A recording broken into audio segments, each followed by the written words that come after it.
Morning dear students of class 10th. Today again I welcome you on behalf of this online class of class 10th, and the chapter which we were studying is the rise of nationalism in Europe.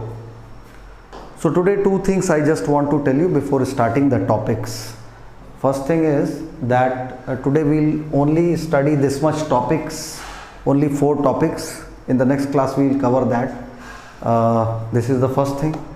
Second thing, this is because today I and as well as all the teachers of class 10th were very much busy, क्योंकि class 10th का result आ गया था और अच्छा result आया इस बार फिर school का, थोड़ा और एक्सपेक्टेड था बट इट इज़ गुड. अपने स्कूल से Arpita Pandey highest marks gainer 96.6, then we have Praveen Singh, then Shaista Iqbal, then we have Divyansh Yadav. many of the students are there. That list you will come to know, we will inform it in the group. तो आज सारे result आने में और उसके बाद से बहुत ढेर सारा काम कैटेगराइज करना बच्चों के नंबर्स के वजह से बहुत लेट हो गया, और I did not got actually the time to so much time कि मैं इसको पूरे तरह से प्रिपेयर करके आपको समझा सकूं. तो today we will study this much topic. इतना काम किया जाएगा, फिर नेक्स्ट क्लास में हम चलेंगे. दूसरी चीज़ कि काम उस तरीके से नहीं आ रहे हैं. आज इस पे भी डिस्कशन हो रहा था कि वर्क आप नहीं सबमिट कर रहे हो. वीडियोस देखने वाले सीन में दिखाई देते हैं ज़्यादा लोग, और जो कमेंट्स हैं, या तो कमेंट्स मान लो चलो ठीक है, बहुत से लोग ऑनलाइन नहीं कमेंट कर पा रहे हैं या जो भी रीजंस हो, ठीक है, कमेंट सेकेंडरी है, लेकिन जो वर्क है, वर्क सबमिशन जो उसके हिसाब से अटेंडेंस बनती है वो 35, 34 मीन्स 72, 73 स्टूडेंट्स हैं अगर, और उसमें से अगर सिर्फ 35 बच्चे, मतलब 50% एक तरह समझो एक सेक्शन काम ही नहीं भेज रहा है, ऐसे देखा जाए अगर तो मिला के. तो ये चीज़ मत करिए, ये आपके लिए नुकसानदायक है. क्लास 10th इस बार आपसे भी उम्मीदें उतनी ही हैं कि आप बढ़िया करोगे, और इस विषम परिस्थिति में आप बढ़िया करोगे तो आप हमेशा प्रेज़ किए जाओगे हर जगह. आपके लिए भी वो मतलब आप ऐसे कह लीजिए कि it will be a very proud moment for you all also.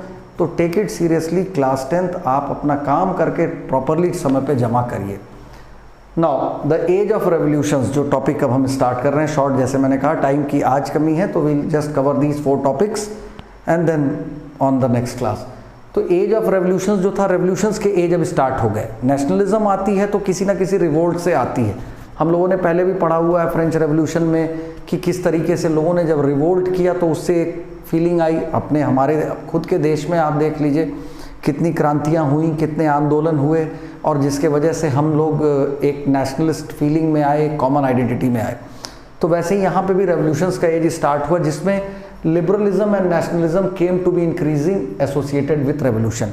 जो लिबरल्स थे और जो नेशनलिस्ट फीलिंग के लोग थे, ये ज़्यादातर रेवोल्यूशन से एसोसिएट करने लगे, क्योंकि इनको ये मालूम हो गया कि नेशनलिज्म तब आएगा जब हम किसी तरह की क्रांति, कोई आंदोलन करेंगे.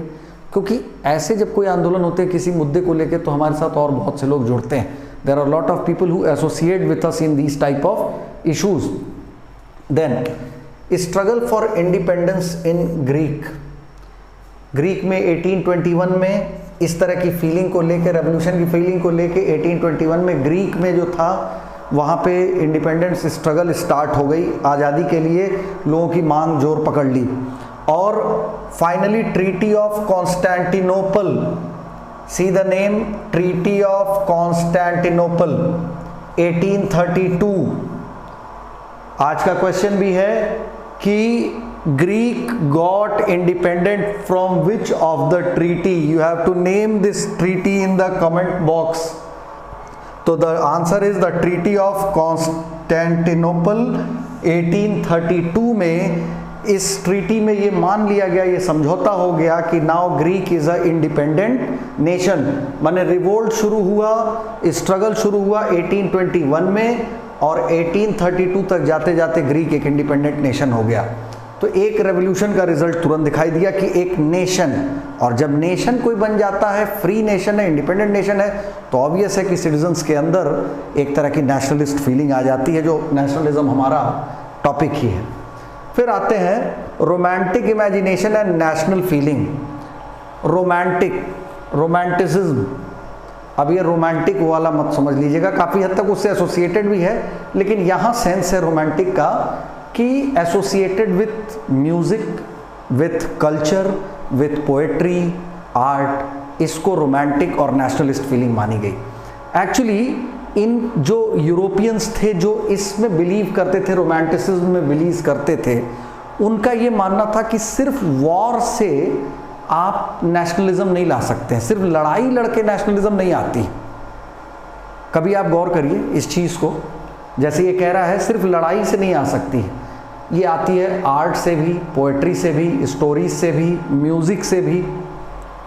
आप गौर करिए कभी कि आप जब राष्ट्रगान गाते हैं तो आपके अंदर की फीलिंग, ऑब्वियसली हर एक व्यक्ति अपने आप में अटेंशन खुद हो जाता है। अगर आप ऐसे भी कहीं जगह खड़े हैं जहां वो धुन बज रही है तो आप अपने आप चौकन्ने हो जाते हैं, ये फीलिंग है, दिस इज़ फीलिंग, म्यूज़िक से अटैच होके भी नेशनलिज्म है।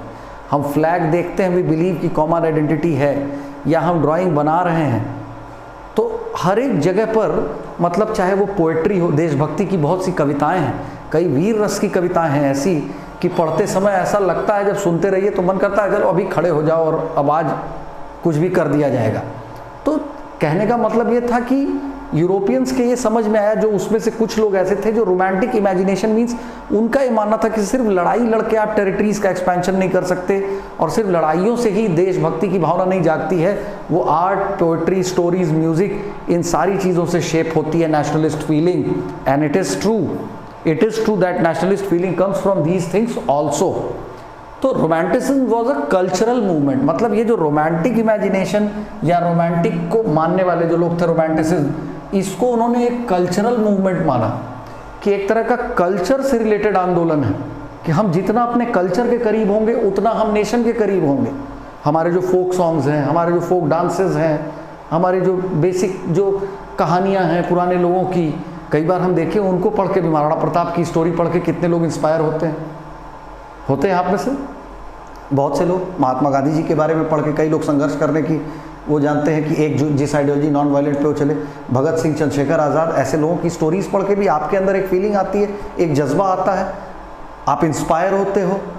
तो या अपने देश के लिए आप थोड़ा सा एक बार को सोचते हो, हमारे सैनिक शहीद होते हैं, देखिए कितना हम लोग के ऊपर उसका कितना इम्पैक्ट आता है कि हम ठीक है इस चीज़ को बॉयकॉट करेंगे या अब हम इनके साथ हैं।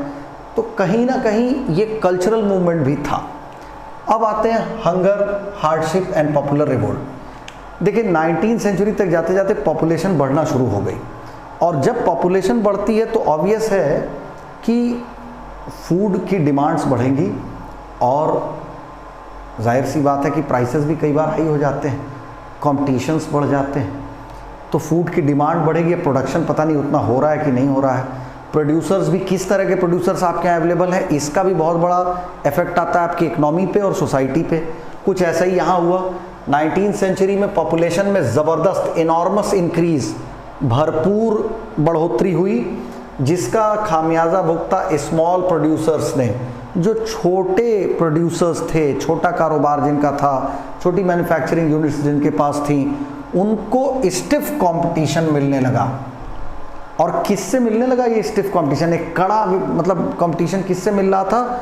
चीप मशीन मेड गुड्स से, फ्रॉम या of England. Cheap machine made goods. Nationalism in India में भी पढ़ा था, याद है आपको?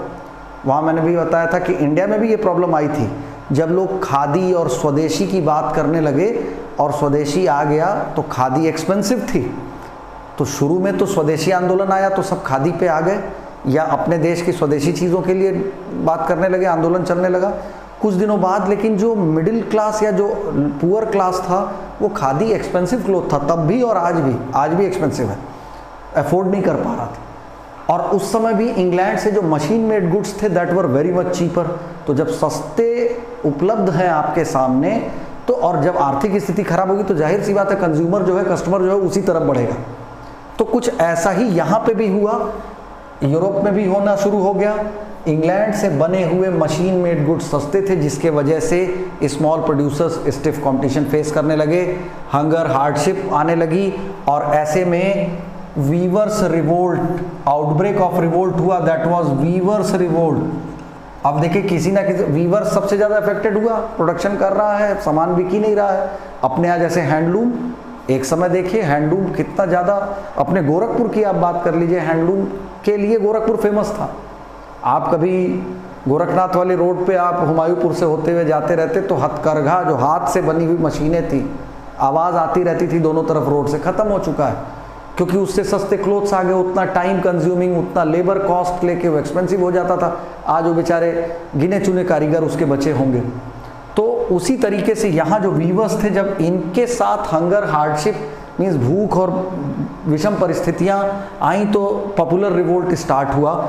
इन्होंने 4 जून 2 PM को crowd of viewers March towards, जो यहाँ पे दे रहा है, towards the mention of their contractor, जो उनका कॉन्ट्रैक्टर था उसके मैंशन मीन्स उसके घर बंगले की तरफ ये डिमांड करते हुए बढ़े कि हायर वेजेस कर दो। जो डिमांड थी वो that was for, I have written here, demanding higher wages, कि अधिक हमें वेजेस दी जाए, क्योंकि जो अब वेजेस हैं वो आज के महंगाई के दौर पे या जिस तरह से सामान महंगे हो चुके हैं उस हिसाब से हमारा काम नहीं चल रहा है। Group of viewers force their way into the house of the contractor and destroyed his furniture, his house, जो भी चीज़ें थी। और जब चूंकि एक मॉब होती है ना, जब भीड़ वो एक तरफ जब मुड़ जाती है तो फिर भीड़ की कोई मानसिकता, मेंटालिटी नहीं रह जाती है।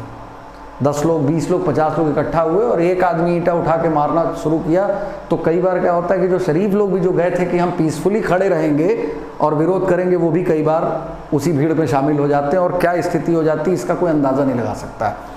तो कुछ इसी तरीके से जो ग्रुप ऑफ वीवर्स थे अचानक डिमांड करते करते गए थे डिमांड के लिए हायर वेजेस के अपने कॉन्ट्रैक्टर के पास, लेकिन वहाँ जाके डिमांड एग्रेशन में बदल गई और एग्रेशन में इन्होंने उसके हाउस को पूरा डिस्ट्रॉय कर दिया। He fled with his family, contractor जो था वो अपने परिवार के साथ जान बचा के भागा, आसपास के गांव में गया, लेकिन no one was giving shelter. He took the help of army, उसको सेना की मदद लेनी पड़ी 24 घंटे में। He return back with the army, और उसका नतीजा क्या हुआ कि आर्मी वीवर्स रिवोल्ट वही हो गया, आर्मी और वीवर सामने सामने आ गए और 11 of the weavers were shot dead. ये 11 मारे गए जो है। तो ये आज का यहाँ तक का टॉपिक है, इसको आप देख लेना। आगे जो नेक्स्ट क्लास है उसमें हम लोग कंटिन्यू करेंगे। नाम मैं आपको बता देता हूँ कमेंट बॉक्स वालों। Now the names of the students, those who have commented on the part 2 video of this chapter, part 2 video में Shashank, Amitesh Saini, Mansi Pandey, Shubham Verma, then we have Nityansh Pandey, Khush Karamchandani, Kishan Kanhaiya, Nancy Sharma, Muskan Mabiya, Gauri, then we have Preeti Yadav, Shubhankur Mani Tripathi, then we have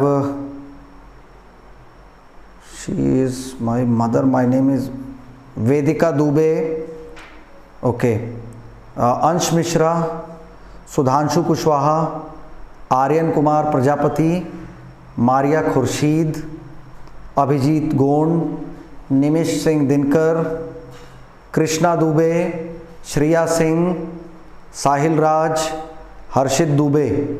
so well done students, जैसे इतने लोग comment कर रहे हो वैसे सारे लोग काम भी करके भेजो, और जब कभी डाउट हो तो बिल्कुल कमेंट बॉक्स में भी आप पूछ सकते हो, एज वेल एज आप मेरे पर्सनल नंबर पे भी व्हाट्सएप कर सकते हो।